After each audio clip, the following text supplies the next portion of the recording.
So, Mr. Vital, thank you very much. It is very honorable for me and very happy to be hosting this meeting with you. Thank you very much for accepting my invitation to be in this meeting.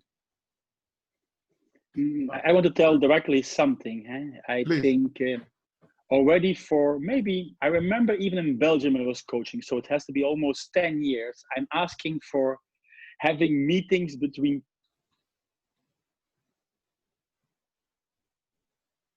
I have. So I was very pleased to hear from you and to get a chance to meet, even if it's online, to meet referees and find a moment to talk about things, not 5 minutes before the match or 5 minutes after the match. So I think in that way, I congratulate you for doing this, because I don't know how other coaches think about this, but I really like it that somebody stepping forward and tries to make some link between coaches and referees. I thank you for that. So it's absolutely a pleasure for me to be here and talk. Yeah, thank you very much. I think that for us, because it was, we need to open some kind of a channel of dialogue between the coaches and the referees to have a better communication, and then during the matches to have less problems or discussions or any kind of problems together, to have a successful work together for a better match and for a better show for the spectators and for everybody. Before we start, I just want to emphasize that this meeting is only to hear your opinion, Mr. Vital, and your philosophy, your work, and especially your relations with the referees. We are not here to judge anybody. We are not here to pass criticism. Definitely not me, myself. I'm trying just to hear the other side of the story, because I'm an international referee. Most of us are here international referees. We know our part and our side, and in this dialogue, we want to hear the opinion of the other side, the coaches, which is you for this moment, and to have this kind of dialogue and opinions. When we start, the first question I want to ask you is, you've been so many years coach, and also you've been a volleyball player, a top volleyball player. Do you remember how you started volleyball? What was the start of your volleyball experience? Well, that's easy, because in Belgium, every boy plays football. And I will make a small joke. I always had some problem with authority. So I'm always find it difficult to listen to people. Some referees know this. Now it explains a lot, yeah. So when I was 12 years old and my coach told me some things, I had to change position from central midfielders to central defender. I told my coach, no, I don't agree. And I quit it and I changed to another sport, volleyball. So in that way, in that system, I came to volleyball. And yes, I already played something, I think. For sure. That's true. Tell me, when you arrive to a match now or every time that you come to a match, are you still excited? Are you nervous? Are you calm? How do you prepare yourself mentally before a match when you arrive and in this time of your work? I think about 4 or 5 years ago, I was giving a clinic in Belgium, 2016 or 17, and one of the parts I was talking about is about the feeling of the coach just before the match. And a coach is always between, I don't know. I mean, I spoke with some coaches about it, not all. So some coaches don't have to confirm, but the coaches I know tell the same. We are incredibly nervous. And I explain you why. As a player, you can influence the game. As a coach, you cannot influence the game. Your job is done and you're standing there. And as a player, you could warm up and spike some balls and set and do. And as a coach, you have to wait. And this waiting time, the 1 hour before the game, I find the worst hour. As a player, it was very nice. As a coach, it's an empty hour. So I think some of you know that I start to play volleyball with the ball kids, the kids said the ball handling kids, or I start to talk with public or something, because it's really an empty time. And to get the nervosity over this one, you just spend the time without thinking. Before in Belgium, I had a coffee machine in my dressing room, and I was taking some friends in the dressing room and drinking coffee as long as possible till the referee called me to the court. Yeah, because it's a moment where you can do so few. There's nothing. And one guy gonna sit on the bench, I will walk around a bit. Every coach has a different tactic, but doesn't really understand it's really a period. The hour before the match is the worst. Okay. So when the match starts, I guess, or when few minutes before the match, that's when you get into your concentration. That's where you get into your zone and calm or concentrated. This is the money time. Yeah, but I think there we are different. Some coaches need this hour before to get the focus. My experience is I don't need it. I need 5 seconds. I can talk around, run around. I hear the referee whistling and I'm there. I'm in the game.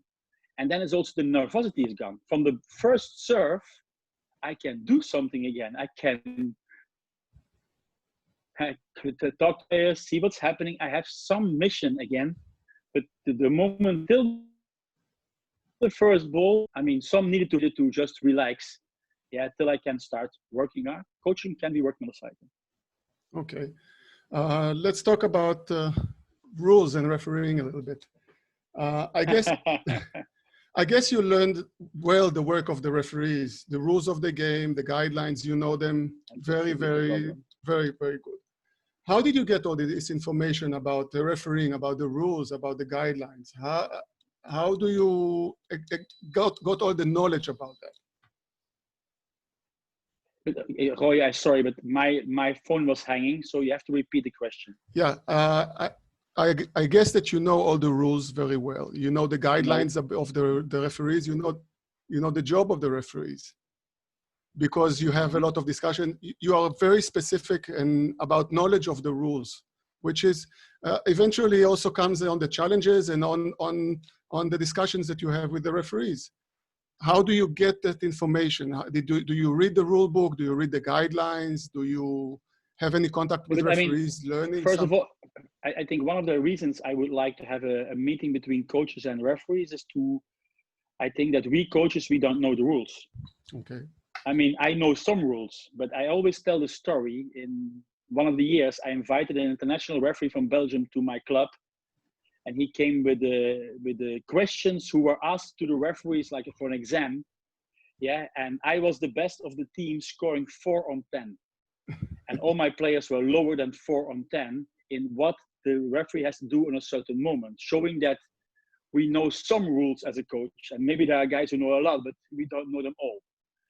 And for my case, it means that, yes, I look every year to the casebook for the referees to see what's standing there. If there's something I miss, I look always if there's a handbook from Volleyball Nations League was changing. I will always read those documents to see if there's something I was forgetting or something I have to see. I think it's not always easy because the more competitions you play, the more you have to read. But in generally, I have reading every document one time to have the basics. And I think it would be better that there was a chance that we have a communication about it than just me reading it. Because sometimes I will bring one of my points forward. The rule of screen, the screening at the net, is still a rule who's not clear for me. Mm-hmm. Yeah. Mm-hmm. Yeah, like it's for years I asked, please, can you specify better I talk the general level, not one referee, make it more clear when, because now based on the rules, I don't have enough information to know what's happening. Yeah, so in that way, I always read to see if I can find some. Sure, the casebook I find very funny to see it and coming out. So yes, I follow absolutely. So do you think that most arguments that coaches or that you have with referees are usually because of not understanding the rules or not understanding why did the referee whistle as it did? Not of errors, let's say in or out or touch or not touch. No, but I don't think, no, I think there's a part. There's a part of there are discussions who could be avoided if coaches were better informed, or coaches inform themselves better. That's not a mistake of the referees if the coach is not informed. I think it's only one part. I think what you are doing now, my biggest discussion point is you referees don't understand the coach. And maybe you understand, but the problem is I don't believe that you understand me. So maybe you understand, that can be, but in general, I have the feeling now referees don't understand what I and some coaches want. Yeah, so I think there is for me a big gap.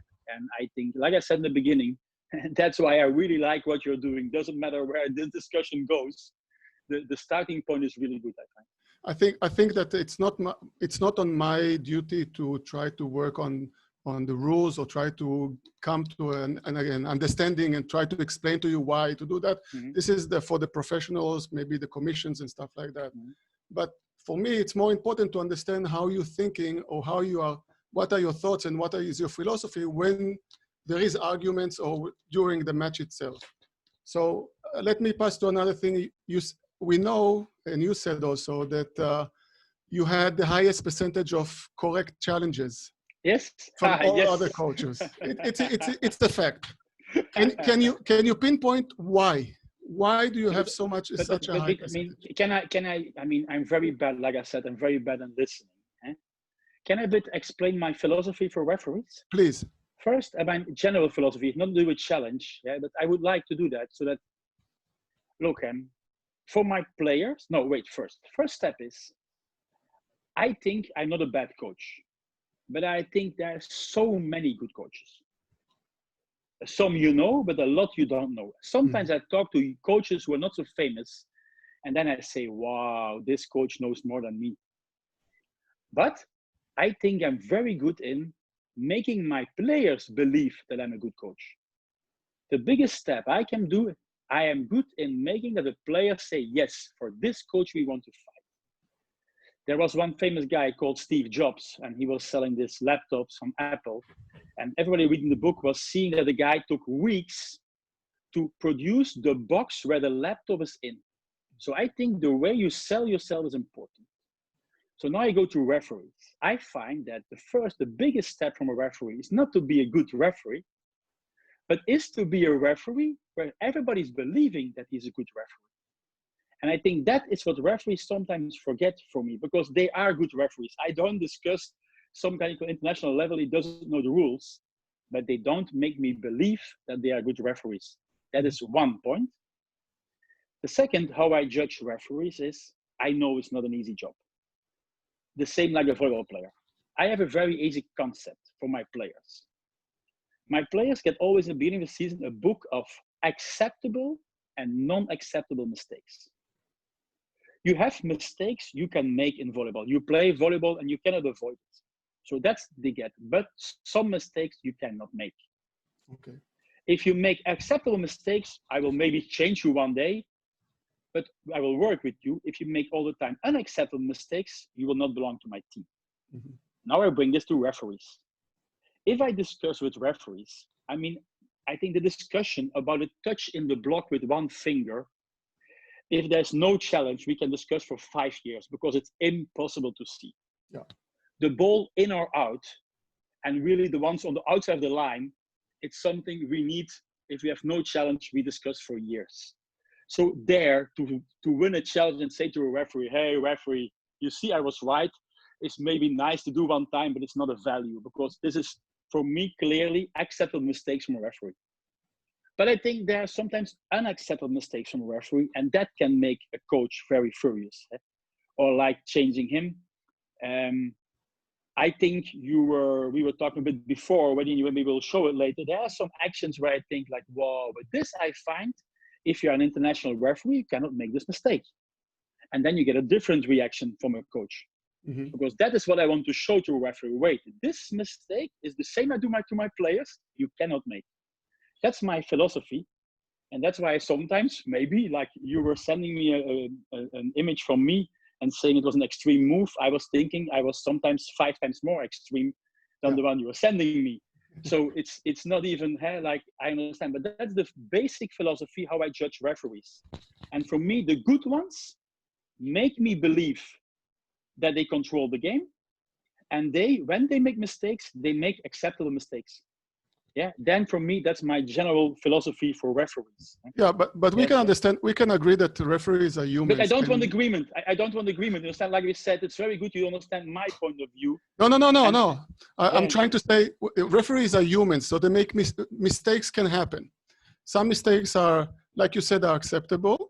Some mistakes could be much more more difficult or more unacceptable or more rare for the match, not ball in, out, or small touch, but a very big touch or something much more extraordinary. But when you have this kind of mistake, you yourself, you get very fired up. You get very, I'd say aggressive, not physically, but you are very emotional and aggressive. You can be shouting at the referees or showing some gestures. Is it something that you can control or not? Or are you doing this to achieve something, to gain something with the referees? Or is it instinct? There's a very interesting book. I don't know if referees are reading this. There's called The Power of Habit of Charles Dunn. It's a book about how to change your habits. Yeah. And why I refer to that? Because I know that if a referee makes a big mistake, he will know it. Or at least he has to know it. Yeah, for sure. And for sure, I will make him know it. You understand? And we are all humans. I know that somewhere it will play in the brain of a referee. Maybe not consciously, but unconsciously, we're all humans. And if you make a big mistake, and the more you get to remember about this, the more it's playing in your mind. And some referees will react opposite and give even more. But I believe in, if you read books about good people, I believe in good people. Good people will always feel a bit more guilty. And there's always the chance that the guilt plays a role later in a match. So I will always, I have to be honest for that. If it's wrong, I mean, I try only to protest when I think I'm right. Sometimes I'm wrong, it's still happening, but it's not on purpose. But if it's a big mistake, I will try to get my mental advantage of it. And if it's working or not, I don't know. That's very interesting to see and to think. And maybe we should make a very, very study of it. Yeah, but of course, I believe that's working. Otherwise, I was not doing it. So you have this kind of theory, mentality to say, I will try to do whatever I need to win the point. The point is lost. The referee takes the decision. decision. No, maybe the next one. Maybe to gain a point back because I put some pressure on the referee and caused him some regret, or maybe he can give me a point back. Yes, of course. I think I was meeting my manager from Noliko Mazeik 3 days ago. And we had a long talk, and he said, listen, we have the ethical things. I think you cannot be unethical or something, but then there are the rules. I follow the rules, and within the rules, I will try. I know that if I can talk to a player from the opponent team, I mean, I will not play worse if I talk to the player from the opponent team. But the chance that the player of the opponent team is playing worse is always there. So if they talk to me, I will not regret it. I will not let it go. This is the same for the referee. If there's a chance that the referee come under pressure, I mean, there was a study from football. I don't know if you ever saw that. From referees, they took referees in front of a big screen, and they let them. The big screen was running a match, and the football referees had to be referee. One time with sound, and one time without sound. And it was clear. If without sound, the referees were very neutral and very good. With sound, and one team being the home team, the referees were deciding different decisions, looking to the big screen and being referee. So we are all humans. If there are 20,000 people shouting, it has an influence on every person, I believe. Maybe some of you will tell it's not true, but I believe. I think it's a game. It's a game where we all know that it's happening, that for a referee, pushed by 10, 15,000 people, it's not so easy to go against the coach, against the home team. You need to be very strong for that. Yeah, so I think, and those things coaches know. I mean, maybe I'm the only coach, but that would be very doubtful that I'm the only coach in the world who knows this. This is nothing to do, it's like the human side of referees. Okay, I will share with you some information I heard from a lecture several years ago about from a sports psychologist. She talked about a study and a research that was made concerning stress and concentration in referees, and they also included volleyball referees. They found out that during the match, which is a long period of time, let's say could be average of 1.5 hours to 2 hours approximately, the referee must have a concentration between 92 and 95%. If it's less or higher, it's too much, and he will have more errors, but he will be in his optimum situation when he has 92 to 95% of concentration. But they also checked when there's pressure from coaches or from players, how it affects the referees. So some referees, the concentration went down because they were starting to think about, maybe I did an error, maybe I have some regrets, like you said, maybe I have to compensate. And when they lost concentration, some referees made mistakes really 1 or 2 points after that. But the study, the referees that did the mistakes, the statistics shows that they made mistakes against the team or which gave the pressure, meaning the team would lose 2 times. Mm-hmm. So the psychology said maybe the coaches don't understand that by pressuring the referee, you are causing yourself some problems. You are trying maybe even to lose you are not understanding that you're going to lose a point, or you're going to lose the referee of, let's say, managing the match or holding the match, and by losing concentration, he will probably lose a point or 2 afterwards. It's possible. I was not seeing the study. It's possible. Huh? I cannot. Yeah. I didn't make a study, so I cannot say that. Okay. I would like to show 2 videos of some anonymous, nobody know the coaches. They are not known at all. But the way they are acting in a match towards the referee corps, and we'll have a couple of questions afterwards, please.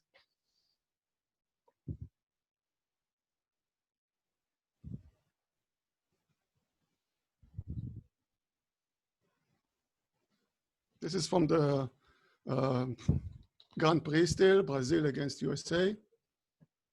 Nobody knows the coach, of course, of the Brazilian women's team. You couldn't see that he's walking into the court.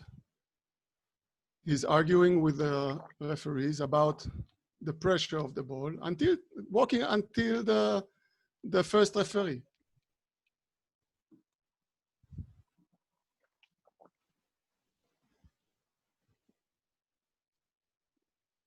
You see, he does not even talk to the second referee, doesn't look at her, and he goes to the jury table to complain in front of the jury about the ball.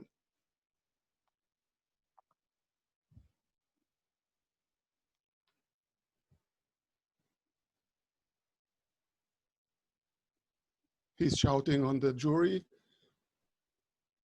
waving his arms, and taking all the show to himself.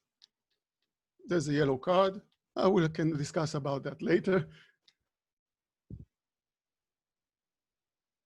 That's one of the videos. The second one that I would like to show, still another anonymous coach.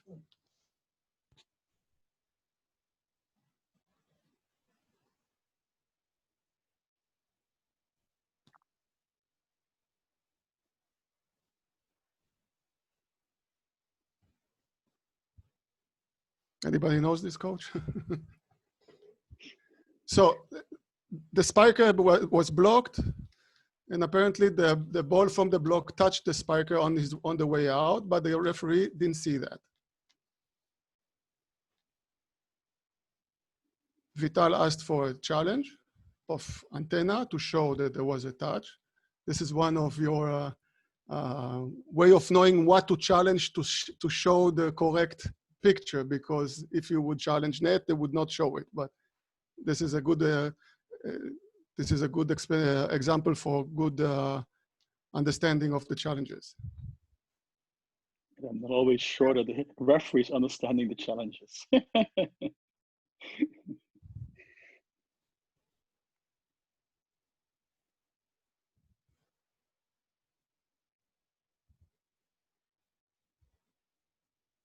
Yeah, everybody shows that by the understanding, they all understand that the ball did touch the block, but afterwards also you receive the yellow card for your behavior and shouting. My question is, when you do, why do you get so upset? What makes a coach? Let's talk first of all generally. maybe about you, but all coaches. What can cause you to get so fired up, so upset? I think I explained already my general principle. If a referee makes an unacceptable mistake, and for me, a ball coming from the block, touching the shoulder or the arm from a spiker, where the referee is standing on 2 meters distance. Also, the first referee is on 7-8 meters, has a free view. If both guys not seeing this, I find an unacceptable mistake. Yeah, that is one element. Yeah. Yeah, I think that is why you want to show like, no referees, this is not a good job you're doing. Yeah, I think that's one.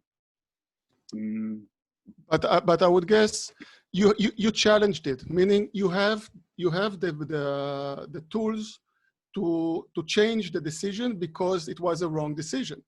So is it necessary to do all the show, all the drama?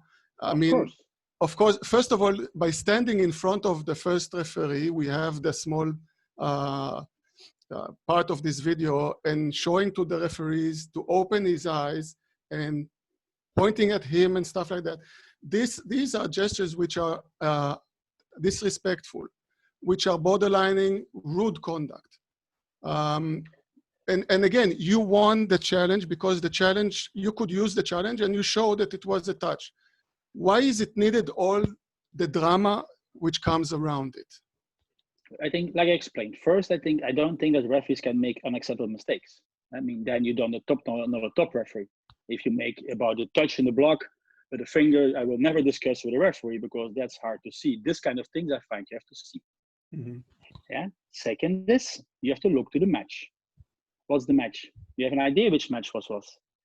This match was the first real match after we won the World Championship. 5 months later, home, Poland against USA, repeating the semifinal. USA coming with a second team. Yeah, USA was not there with the first team. Poland playing with the 6 guys who won the gold medal. Mm-hmm. But Bartosz Kurek injured, could not play. Szelpuk injured. I don't know if he started, but he could only half play. Kubiak coming from a period of, I think he had rest and he was training for 2-3 weeks. Yeah, and my second opposite, Konarski, was playing with pain on the knee. Then I know before the match as a coach, it will be a tough match. I think the score was 1-1, 7-7 or something. Yeah. Yes. So then you know as a coach, I need to push the team and everything forward. So if I have a chance in that match to push, to get the public behind it, to get a pressure on the opponent, to get a pressure on the referee, I will always take. We play home in front of 12,000 people. I think we won the match 3-2, very close match. Yeah, I know that every ball can make a difference because we will not win easy and then you look what you have to do. And then you know before the match already, I mean, that was a pity that the referee doesn't make a meeting before the match. I would explain him before the match, take care. This will be a high pressure match. Because if Poland loses this match against USA, the whole critics are starting, we won the World Championship, but it was a coincidence. Mm-hmm. So the match was very important. There were more things going on that I cannot tell, but so I know that the match is a match where the importance is pretty high and where I know before that the pressure from me on referees and opponents will be high because we need to win that match. Yeah, so that is like, I see it. And then it's coming 2 more things. No, 1 more. Because on this moment, I asked already a couple of times, the challenges are not clear. That means I want to have a challenge for the block out on the shoulder of the player, but I cannot ask this. Mm-hmm. I can only ask antenna. And then I have to hope that one of the referees will understand what I want and look for the touch from the player. Because sometimes they are not doing. Sometimes they just give no touch antenna and you lose the challenge. So I think there it's even more difficult with the pushes block out. The pushes block out, you ask for block out, everybody knows it's a block touch. So the challenge is always showing block out, but the challenge is never showing who was touching the last. So I already made a proposal, let us change not to block out, but to last touch. It would be much more interesting in the challenge to see last touch. Mm-hmm. You would avoid a lot of discussions. So I think there is a couple of combinations yeah, the showing from the shoulder, but the provoking to public and referee is, I think, the team needed everything to win that match, and then you push. And I think I put pressure on the referees. I agree. Okay. Yeah. When we met in the Netherlands, you told me that you would do anything to win the points, meaning that if you think that the team needs to stop for a minute and you don't have any timeouts and you don't have any substitutions or something that you want to do, you will make the referee give you a red card if it's possible, because red card, you told me, stops the match longer than a yellow card. It's true. And we go back to the example from Se Roberto. Yeah. I mean, you sent me the 2 videos and tell Vital these are extreme videos, but I was smiling when I saw Se Roberto. Yeah, because Se Roberto, the match is Brazil-USA. I guess in women volleyball, a big match. Mm-hmm. He's playing home and he's 1-0 behind. Yeah, what he's doing maybe has no influence, but it cannot have a bad influence because they are losing the game. Mm-hmm. So Se Roberto I was impressed. He was able to walk on the court, walk around, like don't talk to both referees, showing that he was dominating the game, yeah, and get away with a yellow card. I mean, I was like, wow, this was interesting to see. Like, you find that extreme behavior, I understand, for referees. I, as a coach, looked to him and said, if he's doing it on purpose, it was an amazing thing what he was doing. So just to let you know, from some discussions that I had in meetings with FIVB members from the commission, I think the FIVB is about to inform the referees that they will be instructed to be more strict with the coaches with the behavior of such kind behavior. Let's say that the coaches cannot take the show or the light of the show from the court, from the players to themselves with this kind of behavior. It will be automatically rude conduct, meaning automatically a red card. This is some kind of an instruction that it probably will come, probably not for certain, but coming from the highest levels of the FIVB, because they want to move the show to keep it concentrated on the players, meaning the players and the court are the show, not the coaches, not anybody else. So if the coach, for some reason, like Se Roberto or like you, would do some kind of extreme behavior, no, something, there's like you said, there's acceptable behavior and unacceptable behavior. It will be like an automatic rude conduct red card. And then you have to judge and to see if you can allow this kind of behavior to continue, because you will lose a point for a red card. Yes, then maybe. I mean, I don't like it. I mean, I think it's a pity because I think coaches are a nice part of the show. Mm-hmm. Yeah, I find it a pity that they will take that part away. I mean, in football, you also see Mourinho doing all kinds of things, and I think it's part of the show, or Conte or other coaches doing things on the sideline, and that belongs to the whole football scene. I think it would be a pity in volleyball if we go back.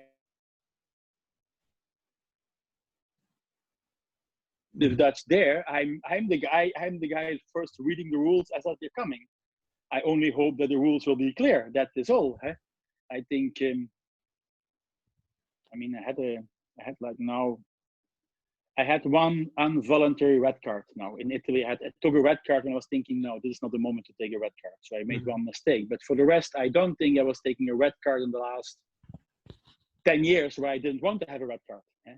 So in that way, it's a very challenging if you change the rules to know what will be in the rules. And I hope the biggest thing is, that's why we sit here together, is that the referees, not the referees, it's not you, that there will be a clear communication about it.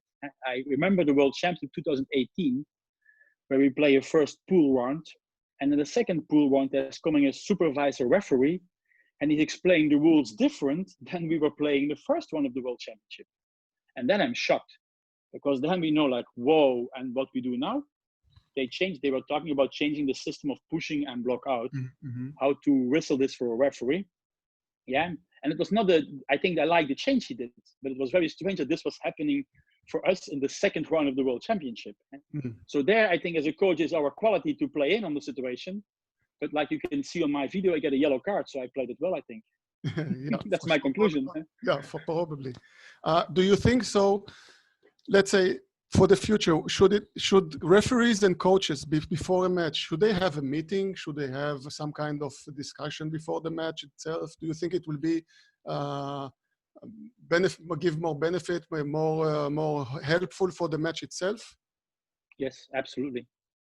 I think, and not so much just before the match, like I said, but if you play a weekend from 3 days, why don't make the coaches and the referees a technical meeting on the first evening? Yeah, and sit together and talk a bit about the new rules and how it's going, and not so much but to make everybody, I say, acquainted with each other. I am sure, but the referees I respect a lot, and that are mostly referees I know from outside the court. They never use a yellow card against me. They don't need it. They just need one eye, and we understand each other. But if you have referees you never saw and never speak, you have to look for the limits. You have to check where they are. And it's much more difficult. So I am absolutely, for years, I'm pushing to, yes, make more contact. There are a couple of referees who can just come to me and say, Vital, now it's enough. And I know that they mean it, and then I stop. Yeah, and that, I think that's a nice relation where you can give the show to the coach, but the referee still knows he has the control. And now what you get in these two images, it's a battle for control. See, Roberto and me are fighting for control of the match. Yeah, and I think to stop that by just not having any behavior of the coach would be a pity. It would be the easy solution. Mm-hmm. It's the easy solution. Something is hard to control, we just stop it. I think the better one is to find ways to handle it. Yeah, and what we are doing now, I'm sure that next time I meet you, just by talking now this 1 hour, we will have a totally different contact. For sure. Yeah? And I think that is something for me who's missing. Another thing is like the chance to have a real after-match talk. Mm-hmm. I have an idea. I mean, I find it very so not strange, but you are always judged by, I guess there's sometimes an old referee to give you points. Eh? Yeah. Isn't it interesting that coaches could give you points? Yeah, I was thinking like, wow, let us give points after every match.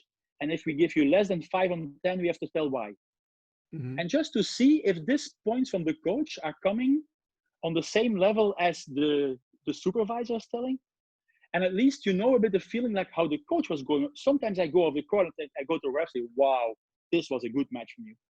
Yeah, it's not that I always complain. Like I always like try to see like, yeah, so I think it's nice to get, how you say, a feedback between coaches. What you do now to me, I really love it. You can criticize me, no problem, because I learned from it. Mm-hmm. And I think it should be in 2 ways we learn from it. Yeah, I hope that some referees are, and if there's somebody in the future, you can give them, I will send you my telephone number. Every referee wants to talk with me, I'm open to talk and give my idea. He doesn't have to tell even a name. Just like, I'm referee Vital, I want to be neutral, I will talk. It's not about influencing people. It's about making our sport more attractive and more honest, because that's the big point. I will never, if we lose and we lose honestly, I will have to accept. But if I lose one day by a mistake of the referee, that's my biggest fear. Because how do you get confidence in the referee? You arrive to a match, you see a referee, maybe you don't know first time. He looks very confident. He stands up. He looks okay. He controls the match, controls the warm-up.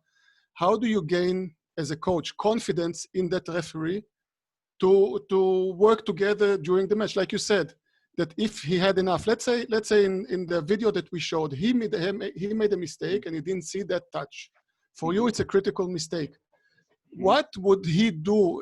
What could he do to still keep your confidence in him after this mistake? Maybe to smile at you, to say, I understand my mistake, I understand that, to show in my hand, yeah. You don't understand. I think it's very easy. Huh? I agree. I think it's very important that the referee takes a mistake on him. Huh? Mm-hmm. But you don't have to do this publicly. Yeah? I would always call the captain and say to the captain, can you tell to the coach that I made a mistake? Yeah, that's all. Then nobody knows, because everybody will think that he will tell to the captain to shut up. Mm-hmm. But he can come to me and tell to the captain, can you tell to the coach, please shut up, but it is my mistake. I take it on me. And I think that's normal. That's life. Yeah, that we all make mistakes. And if you make 2 or 3 clear mistakes, it will be a bigger discussion. But even an unacceptable mistake can happen. Yeah. Yeah, I think that's normal. Also, that can happen. Like nobody is perfect at decision making there. I think I like referees who can admit that they make a mistake. Yeah, Mm-hmm. I like sometimes there's a double set, Yeah. and then I see the referee in the action doing like this movement. So he was doubting himself. I love it because it's not easy to always say which ball is the double set. Mm-hmm. But Mm-hmm. the referee is always like, no, no, no. Of course, you don't allow coaches to come in. And I think it's this, but this human side you get also if you know each other much better. If you two persons know each other, you can just, how you say, click with an eye, Yeah. and you know, yes, I understand each other. Yeah, And and that's enough. It's not about the publicly, it's about the confidence in my referee. But if I'm doubting, then I will use the public and my players to put the pressure. okay. Um, Asking, do you have any regrets, anything that you made in your past years, some kind of against referees or with your relations with referees? Do you have any things that you said, I did it wrong and maybe I should have done it differently? I thought wrong, maybe I should have think this way or that way, something? No, but I mean, one is, of course, sometimes it discussed for a wrong ball. Sometimes I was convinced that ball X is like this, and also afterwards I say, like, no, I was wrong. That's happening. It's not that I'm always right. I like, yeah, and it's like I said, it's never my point. I discuss when I think I'm right, but even after the match, sometimes I say like, shit, I was wrong, or it happens a couple of times that I didn't know the rules. Then it's like, okay. And sometimes when I look back, I almost look always back. I say it's too much show. Mm-hmm. That I also see for myself sometimes, like, no, this was a bit too much, Vital. Yeah, that is some things I regret sometimes, like, where is the limit?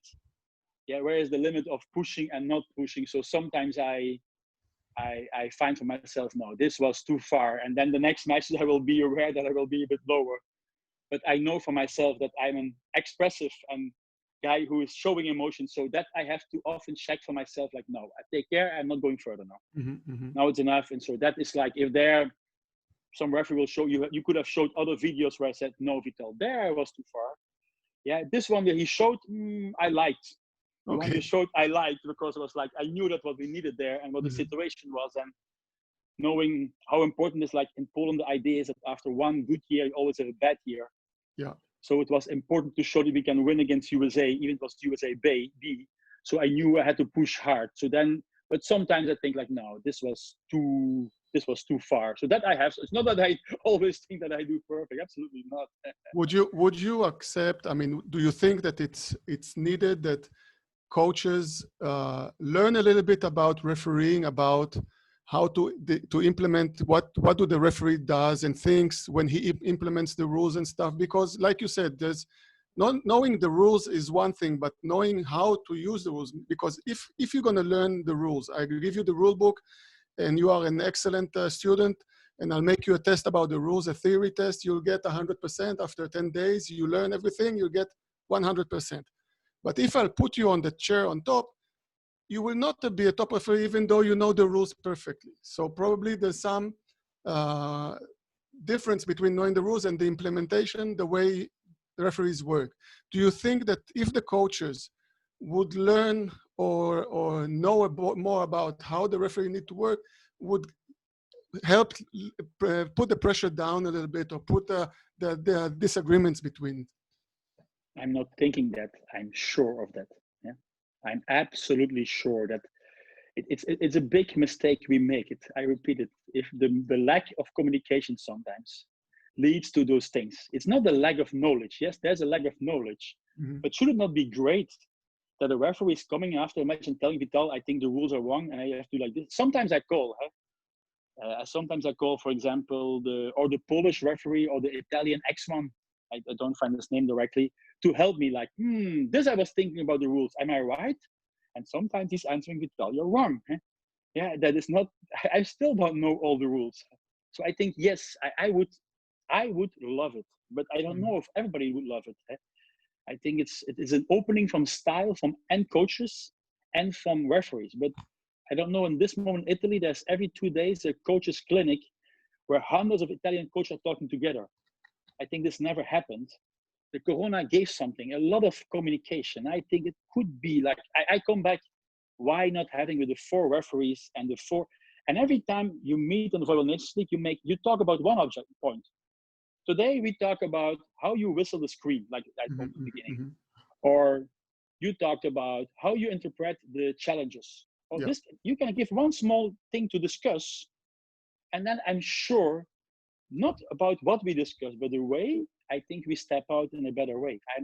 It's for me, I think 100% sure.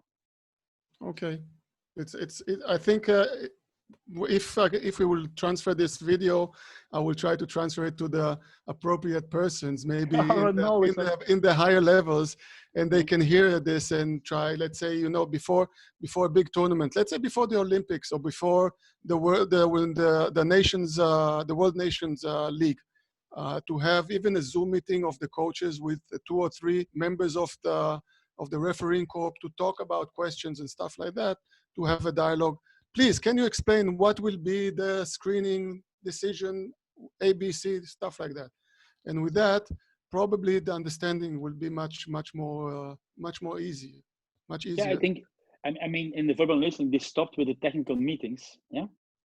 And I find it a bit of pity, because now, if I have questions, I always have to put them in the preliminary, but then it's a one-on-one question. Yeah. And my question would be better if it was for everybody. And maybe you should have like even collect one guy, all the questions from all the coaches in the whole Volleyball Nations League. So you have like a frequent ask questions, and you could see what coaches are asking. Eh? Yeah. Yeah. And maybe I have no problem. Like tomorrow, like I said, I'm open.